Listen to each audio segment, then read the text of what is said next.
Well, hello once again. This is me, Leonard Wells, broadcasting as usual and as ever from HASLINGDEN, 30 miles or 50 kilometres due north of Manchester in the UK, on Saturday the 24th of September 2011. This is my series on the United States of Europe. This is my dream. And alphabetically, we're going through the 27 states which currently comprise the EU, and then we're going to look at those states which I'd like to see join later on, or as soon as possible, including Turkey, for example. Yesterday we looked at Finland, or early on today rather, we looked at Finland. Today we're going to look at the largest country within the 27 EU countries, which is France. Quite a bit larger than most. If I can find my notes, which I never can at my age, this is what happens when you get to 21. It's much the largest country, 543,000 square kilometres, or 210,000 square miles. It's bigger than Spain, but not bigger than Spain and Portugal combined. What can one say about France? Our histories are largely interlinked, thanks to a historical character called William the Conqueror, who in 1066 invaded from the north of France and conquered Britain. Only just. He could have been defeated. But it was not to be. The Germanic Brits were intermingled with the French Romantics, which explains why we have a lot of French words and French derived words in our language. It's very difficult. If you haven't been to France, then you must give it a try. Most people have been to France at one time or another, if it's only a day trip to Calais. But we're very different. But you see, this is the problem in the world today. Two things separate human beings: religion and nationality. Religion, if you think about it, we have Judaism, Christianity, with all kinds of different sects, Catholics, Protestants, Unitarians, and then we have Muslims. All believe in the same God. There is only one God, and all the three books, the Old Testament, the New Testament, and the Quran, all refer to the same God. What is different, which keeps them apart, is the attitude to the prophets, not to God, but to the prophets. When Jesus came, the followers of Moses turned against him, because what he appeared to say was new. Of course it wasn't, but they thought it was. And then the problem with Christianity was that the Christians completely misunderstood and thought that Christ was God in some strange kind of way. Now, when I was 8 years old, I was at a private school in the north of England, which was a Jesuit Catholic college, and the teachers were Christian brothers, very well educated, and the education system was excellent, and so was the discipline. They had whalebone leather covered straps, which really stunk, I can tell you. And But at 8 years old, when they started to tell me and explain about 3 gods in one, I just said to myself, this doesn't make any sense. God can't be this complicated. And when I reflect on it, I often talk about my Father in heaven. Does that mean I'm saying that I'm God? Of course not.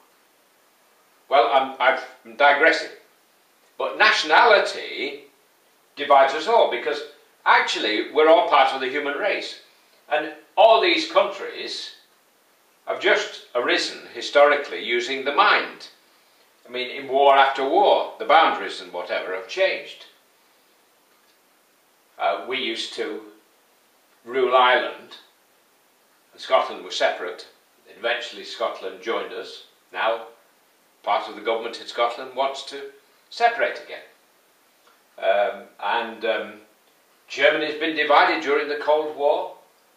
Before that it was a collection of small states, and so was Italy.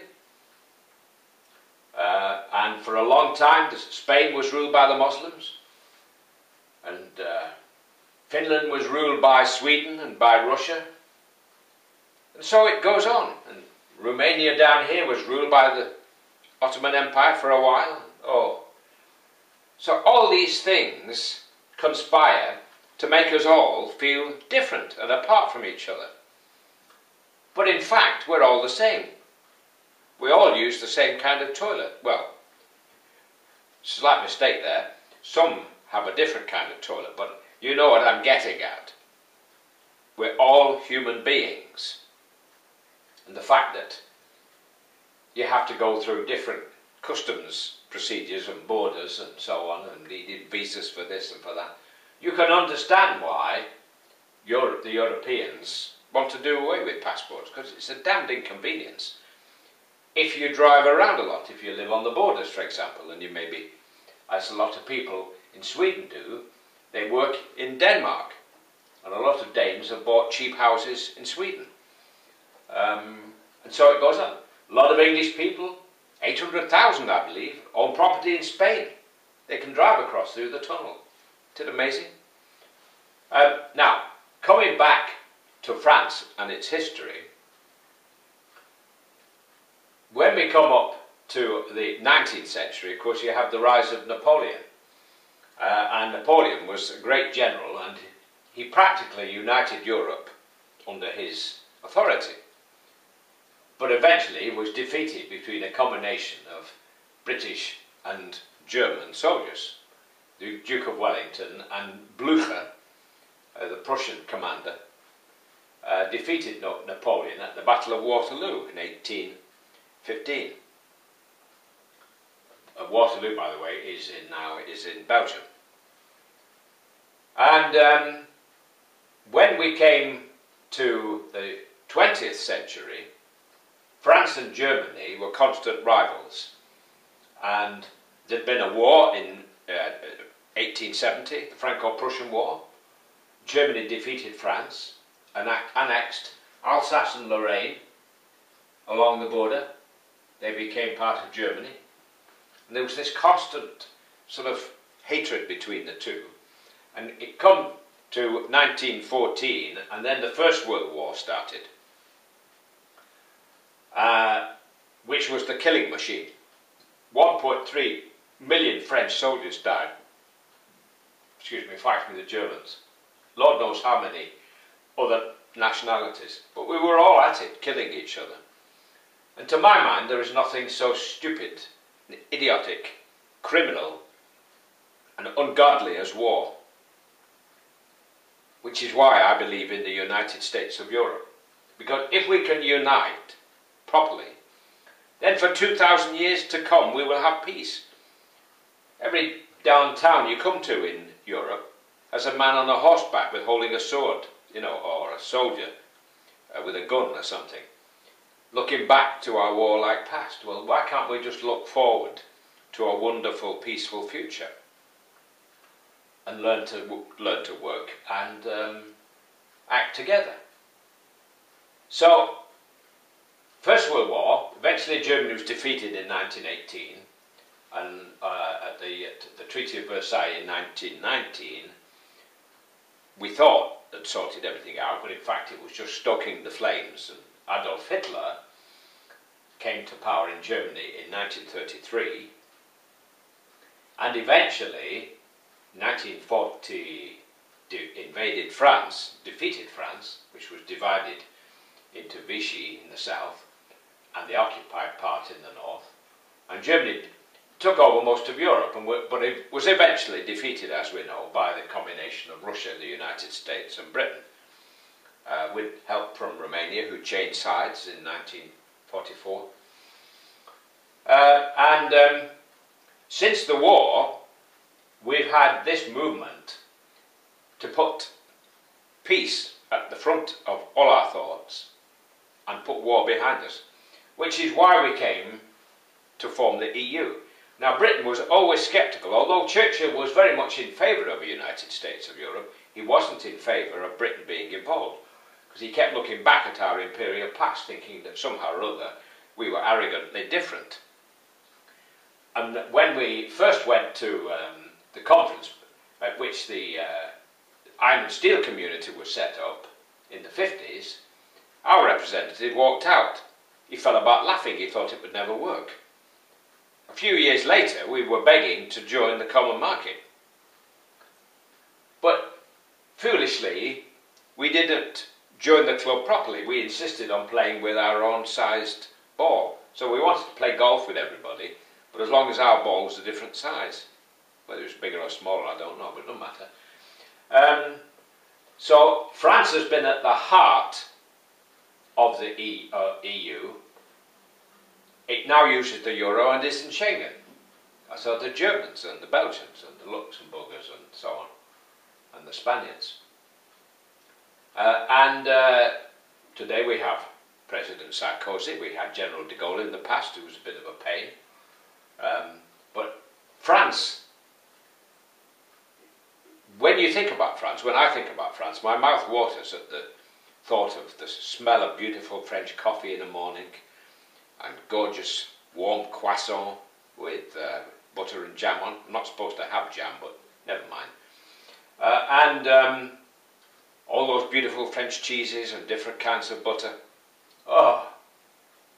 And the gorgeous French women in Paris, all very cute and very well, smartly dressed, and usually very petite, have you noticed? I mean, not like the sort of tall blonde Swedes.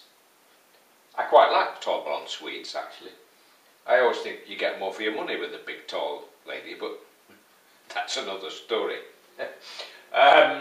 So, this is where we're at today. There are problems in Europe, largely because we don't have a United States of Europe. Each country is issuing its own bonds, and the Greek bonds are a bit of a pain because Greece has been living beyond its means. So everybody's complaining. The banks are not happy holding Greek bonds.